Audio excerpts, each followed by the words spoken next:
Hey everybody, welcome to TPG's World. It's me, TPG. It is the 21st of October 2019, and I'm just going to be doing a vlog for you guys tonight.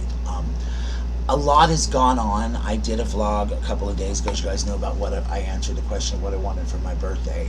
And I had said there was a couple of other vlogs I wanted to do, and guys, there's so much that's gone on in my life since the summer. I'm going to share so much more with you guys, and I just have to do it, and I have to start opening up my heart and saying things to free myself from a lot of things. So I'm just going to start at the beginning of what's happened. If you follow me on Facebook, you guys know my dad fell a couple of weeks ago, and he got hurt, and he was in the hospital, and he was in the rehabilitation center, and all of that stuff. And he ended up, his dog got his precious little puppy died while he was in the hospital and everything, and it was a long story. There's a lot of craziness going on. So my dad got out Friday, and on Friday afternoon, because he was so devastated over the loss of his dog, I went and adopted this pound dog from the dog pound. Now this dog was very unique. I fell in love with her automatically. I thought she was the perfect project for my dad. She was a year and a half old. She was absolutely stunningly beautiful, but she had been abused and neglected as a puppy. Basically, she was never touched or loved on like a puppy and had the socialization of a puppy. She was basically just left out in the yard on a chain as a puppy and just left alone and ignored. So I found this dog like huddled in the corner, just terrified, terrified, terrified, terrified. And so I took her in my heart. I adopted her first thing Saturday morning. And this poor dog spent 2 days at my dad's house just scared of her own shadow. And we were all trying slowly to socialize her and everything. She wouldn't eat, she wouldn't drink. We were getting worried. Called the vet today. They said, that's normal for a traumatized dog, especially when it's so timid. Just give her peanut butter, which I did. So anyway, my dad was home, and my dad's been kind of he's been really grumpy and emotional, and we found out while he was in the hospital that he's also in the early stages of Alzheimer's disease, which is very sad and rough for all of us. Because he is in the early stages of that and dementia, so much is happening emotionally and at night, and my sister and her husband are having a hard time understanding what's going on. My dad was not the easiest man to get along with growing up, and to my sister and my brother, this is like it is like revenge to, hold on a second, Char, baby, Charlie, come here, buddy, to put my, sorry guys, Charlie's over there, Charlie's allergic to grass, and so when he goes out, especially when it's wet and it's been raining here, he has, his allergies flare up. I was going to give him his allergy pill. Anyway, guys, so what happens basically with all of that is that my sister and my brother, my dad was very hard to get on with. So to my sister and my brother, it's kind of like the ultimate revenge to put my father in a nursing home to them. And so they really are trying so hard to push him in nursing home. And so anyway, today I was over there with my sister. I was helping her get my parents' house is in such a state of disarray because my father lived there for a year by himself and everybody clean or whatever. So we were in there trying to clean his bathroom, and we got it semi-clean. It still needs a lot of work. But anyway, long story short, I had went to the store because this dog had would not go to the bathroom outside. So we got some puppy pads and all to put down on this. They had told us to kind of let her find a space and let her just kind of sit there. And so she was on my sister's couch. My sister was worried she'd go to the bathroom on her or whatever. So we got her. I went to get some puppy pads, and when I came back through the door to my sister's house, or my dad's house, where my sister was in the shower getting ready to go to a student conference with her daughter's teacher. I heard my dad scream, "Help, help." I go running back there, and he had fallen. He had messed on himself, and he was trying to change himself, and he literally had fallen, and he was buck naked. I couldn't lift him. I tried, and I could see that his leg was kind of like cocked over the side, so I hollered for my sister. She said, "Hold on, I got to get dressed. I'm just getting out of the shower." And her husband, who, as you guys know, is a cop, he came in, and we all three got my dad lifted, and we noticed that his leg was turned to the side. His whole entire leg was turned to the side.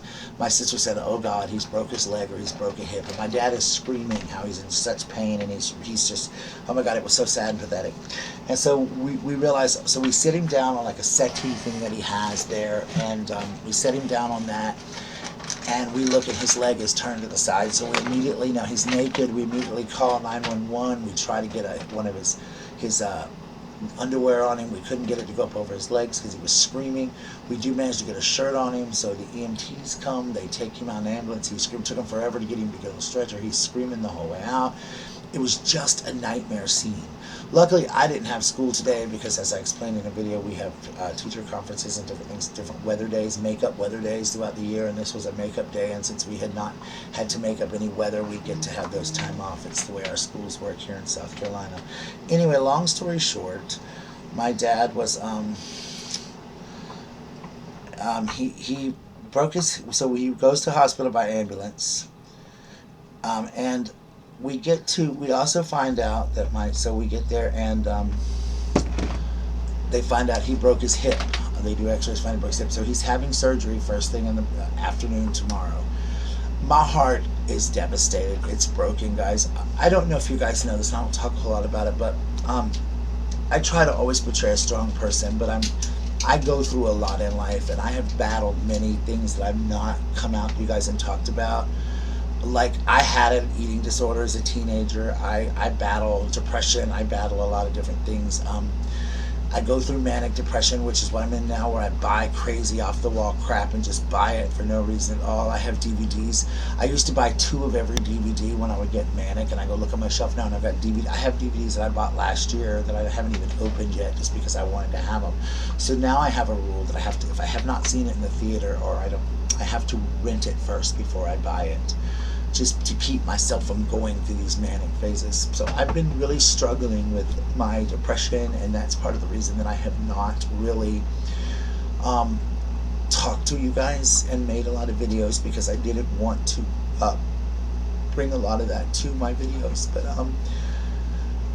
I've gone through so much, guys, emotionally in the past couple years. So I'm losing my brother in 2014. You know, I had a bad nervous breakdown, which everybody knows, or a bad mental breakdown after loss. I won't say nervous breakdown, but I went through a bad period where I didn't leave my house. I went through, I guess a breakdown is what the word I want to use. Yes, it is the word I want to use. I'm not ashamed of it.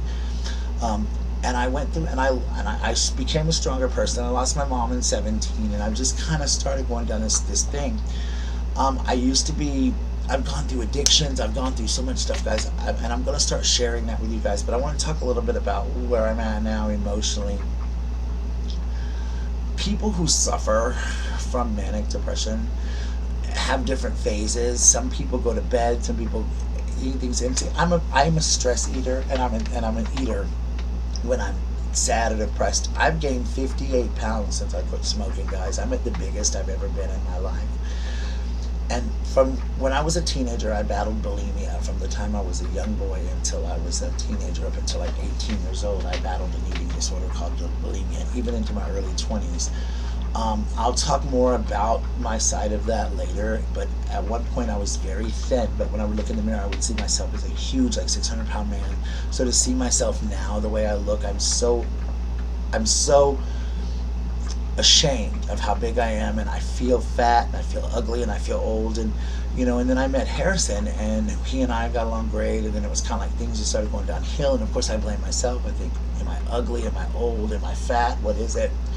And this school year has been very stressful, so there's so much going on spiraling around me, and I'm just falling into this crazy depression. I auditioned for play, and I didn't get the role, which is okay, because I kind of really don't need to be doing a play right now. But I need like a distraction, and I thought maybe it's time to go back to YouTube and to start talking about the real issues in my life instead of just the simple things. So seeing my dad today laying on that floor with that broke hip, it just sent me into a place, and I wanted to call in sick tomorrow, but I'm not going to. I'm going to go to school, because I feel like the kids are the reason I do what I do. Guys, it's rough for me. Like, I feel like I'm going to be alone on my birthday. I'm working myself to the bone. My doctor's telling me not to work 2 jobs, but I have to, guys. I have a pipe that just busted, and I have so much. I'm trying I'm letting this pipe just go because I don't have the money to fix it right now. But I'm trying to pick up extra hours, and I'm trying to do the best I can. And I just, and I know that I'm not going to have my dad here for my birthday. He's going to be in the hospital, and so my brother and sister won't really do anything for my birthday. So my mom or my dad's always been the one for that. So I won't really do anything for my birthday, and that's kind of sad. It's my 50th birthday. I'm sure I'll do a live stream with you guys because that's one of the biggest joys I have. But it's just hard. It's very hard, like, to know that my dad is gone, and I don't have a boyfriend or anybody seems to want me after Harrison. When I met Harrison, I thought he was the answer to my prayers. He was so wonderful, and he still is wonderful, and I still care about him a lot, and I still love being around him. And I thought, oh, maybe I'll have somebody, as I get older, and somebody that'll care about me finally, because Harrison didn't seem to mind that I was chunky or that I was this or that. And then it just kind of went downhill, and I don't know, maybe it was just me or whatever. And Harrison has his own things. I'm not going to go into that because that's his business. But I do care about him, and I want to be a part of his life, and I do want to talk to him. But I just got my own demons I'm battling, I guess, inside right now. And he has his own things he's dealing with. And so I guess it's just crazy, I guess. But I don't know what else to figure out or what to do or say anymore, guys. And it's so hard to be where I am now, because like all I really want to do is I do want to go to bed, and I just want to lay there. I want to call in sick or be like, I'm not going to work ever again. I just want to lock myself back in my house like I did. And I'm where I was emotionally very strong, and now I'm very weak, and I'm about to direct Annie starting in February, and I need to be mentally together to be able to do that. But at the same time, it's like, guys, I can't do but so much, and I'm trying my best, but sometimes I feel like my best is not good enough. I feel like a failure in the theater. I feel like a failure at my job. I feel like a failure with you guys here on YouTube. And I used to get cards and emails and things, and I stopped. I couldn't see people's videos like I was, so people quit watching mine. People quit writing me. People started saying I wasn't supporting them. And I try, guys, but it's hard when you're going through so much to try to do that. And I spent time today before all this happened trying to catch up on some of y'all's videos and watch y'all's videos and stuff. But until you live where we are and what we go through, it's so hard to understand. And it is a hard road to hoe until you understand exactly what you go through when you battle depression, or when you battle the things that I've had to deal with. My father was very overbearing and sometimes almost verbally abusive to us sometimes. And it was very terrifying, and it took me a long time to develop any kind of relationship with my father, all of us. And I think, as I said earlier, that's almost why it's a revenge thing to my brother and sister. They're adopted. They've all found their natural families. They have that connection with their natural families, so they don't care. My older sister has basically, I'm the only one she really talks to. Not the older sister, the sister who's the oldest of the girls. She's under me now that my natural brother's passed away. And she just basically said to my sister, screw them, who are they? We don't owe them nothing. Throw them in their stomach and move on with your damn life. And it's sad to think that they feel that way and that they're that ungrateful and that hurt. And my roommate tonight, Gabe, which you guys have met Gabe in some of the videos, he said he's never met two of the most evil people as my sister and my brother in his entire life. They're basically planning, like, they were talking the other night, and they don't know that I know this, but they're planning on selling my dad's car for $2,000 and splitting the money between the two of them. They're planning to do a lot of stuff and not include me. They've already made a few decisions about my dad, because my dad let my younger brother be his power of attorney, so he's allowing a lot of things to happen that shouldn't happen. And now dad is not in his right mind. My dad is in stage 1, going into stage 2 of dementia, which they've already told us. So, like, last night my dad had an episode where he thought he was teaching a class today. It was a lot of craziness. And so it's part of dementia. My brother and sister don't understand, so they're like, screw it, throw him in a home. And I made a promise to my mom that I wouldn't put him in a home, but I know it's going to maybe be inevitable now that he broke his hip, at least for a while. And so to think that Thanksgiving and Christmas I'm not going to have anywhere to really spend the holidays, it's going to be crazy. And I've always decorated my room and spent the holidays here with you guys, so I guess that's what I'm going to do this year, is just be here on Christmas Eve and Christmas night with y'all. But it's, like, I won't have, my dad will be in the hospital, so I won't have, last year he was in the hospital. We had to hold Christmas over a couple of days, which didn't matter because we still got to open our presents and all, because we all voted to wait until dad got out of the hospital so we could share it with him. But, it didn't feel like Christmas, because Christmas had already came and went. But it wasn't even about the gifts. It was about the fact that my dad was in the hospital, and I just didn't want to have my holiday without my dad. Guys, I'm in such a bad place emotionally sometimes, and I realize tonight how bad and dark it is. I've toyed all night. Should I call in sick? It's like 10:18. Everybody's waiting on bated breath. Should I call in sick? Should I not? Come here. Should I not? You know, what should I do? I've decided that I'm gonna go to work tomorrow because I need the distraction, and I need the distraction, and I need something to do, and I wanted to. Hey girl, I wanted the distraction. I wanted to have something to do, but I just at the same time I don't know how to deal with this, guys. Depression is a bitch, and if you've never suffered from it, as I said, it affects people in so many different ways. I've already seen myself like already going out and buying Christmas. Like, y'all, I'm eating like a fool. I've had so much. I'm so emotionally like distraught. I can't fit in any of my clothes anymore. Like, I'm getting bigger and bigger, and I don't want to be like 300, 400, 500 pounds and see this guy that I saw in the mirror ever since I was a kid to be that emotion. Hey, baby, there's Waffles, everybody. There she is. There she is. To be that guy, to be that little person. It's hard to be. There she is. It's hard to be in all of that, and to see all of that, and to wonder, and to, I don't know. It's a hard decision to make, guys, and to understand. And you know, I hope you guys understand where I'm at and what I'm going through, and just know that I love each and every one of you guys. And I really need a lot of love and support right now. And I just want you guys to understand that this is a really rough time for me. And knowing that my dad is in that hospital with a broke hip, and that my grandmother suffered from Alzheimer's and she had dementia just like my dad did. And when she fell and broke her hip, she was dead within a year. She just went totally downhill. And my dad is already to the point where he's giving up on a lot of things. So I think that this will just be another reason for him to give up and to slowly decline down until he's just a wither of a man. And it's hard. It's hard to think that this is, you know, I always pictured my brother and I would be together till we were old, and it would be me and my brother taking care of each other. But now that's not the case. My brother's dead, and he died at 41. And my dad's the last thing I got left, really, in reality, of my natural bloodline. So it is so rough and so tough, guys. But I don't want to make you guys feel sorry for me, and I guess this is part of the reason I never really talk about it a lot, because I don't want people to go, oh, poor TPG, poor Bradley, he's this, that, and the other. Because I've always been very strong, but I felt like it was time I just kind of came out to you guys about what I'm going through and start talking a little bit more about it. I want to talk about my eating disorder. I want to talk about some issues that I've just started dealing with in real life myself, and talking about to my friends and stuff in real life about my childhood and things that happened to me as a child, and the situations I have been in that just made me stronger, and this kind of thing.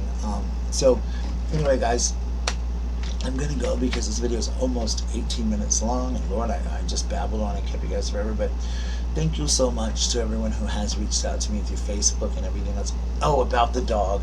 Let me finish that. So anyway, my sister calls me today, and she's like, oh, we can't keep this dog. His dad's not going to be anymore. And I go over there, and the poor dog is huddled in the corner. So I advertised on Facebook for this dog, and luckily 2 lesbian friends of mine who are wonderful people. They actually have 3 of Waffles' siblings, and one of Waffles' siblings was bit by a snake when he was a baby, and he passed away. So they have 2 now.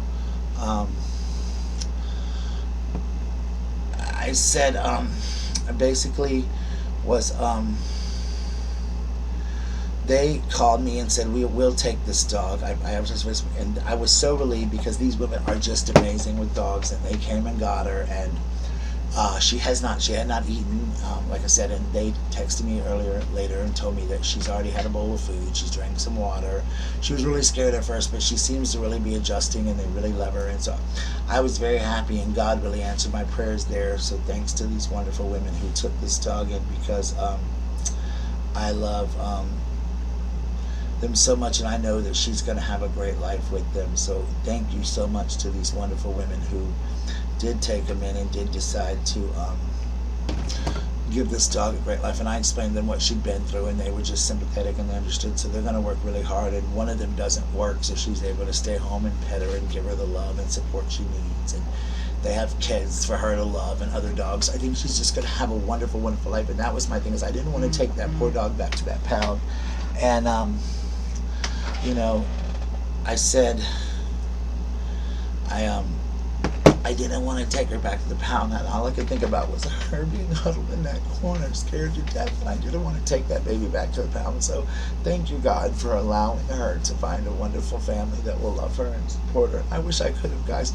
I spent $35 on her, but it was the best $35 because I got to love her for it was 11 o'clock. It was my bedtime. I got to love her for a few days, and I'm going to miss her terribly, but I'm just glad that it was the best $35 I ever spent, because she was taken out of that terrible situation. She'd had such a rough life already, and I know that she's going to finally have a good life with these people. And she would have had a great life at my dad's house too. It was just with him falling and all, and he's given houses along. My sister worked full time, her husband works full time, and she didn't have the time for her. And I couldn't take her. I have already 6 dogs, so I couldn't have a 7th in my family. I would be homeless forever. But anyway, I love you guys, and I talk to you guys really soon. Please make sure you subscribe, hit the thumbs up button, guys. I love you all, and just know that sometimes the hardest battles that we battle are the ones with ourselves. I've had some crazy thoughts and things like that, and I gotta pray really hard, and when I get like this, I put it in God's hands. So just pray for me and let God, just pray for me that I'm going to put it in God's hands, and I'm going to pray to God myself, and I know that God's always going to do the right thing. Just like I prayed today about this dog, and God sent someone to take care of this precious puppy. So God does answer our prayers, boys and ladies and gentlemen. He really does, and He understands us sometimes when no one else can. But I love you all, and I will talk to you all really soon. Okay, bye. Bye, y'all.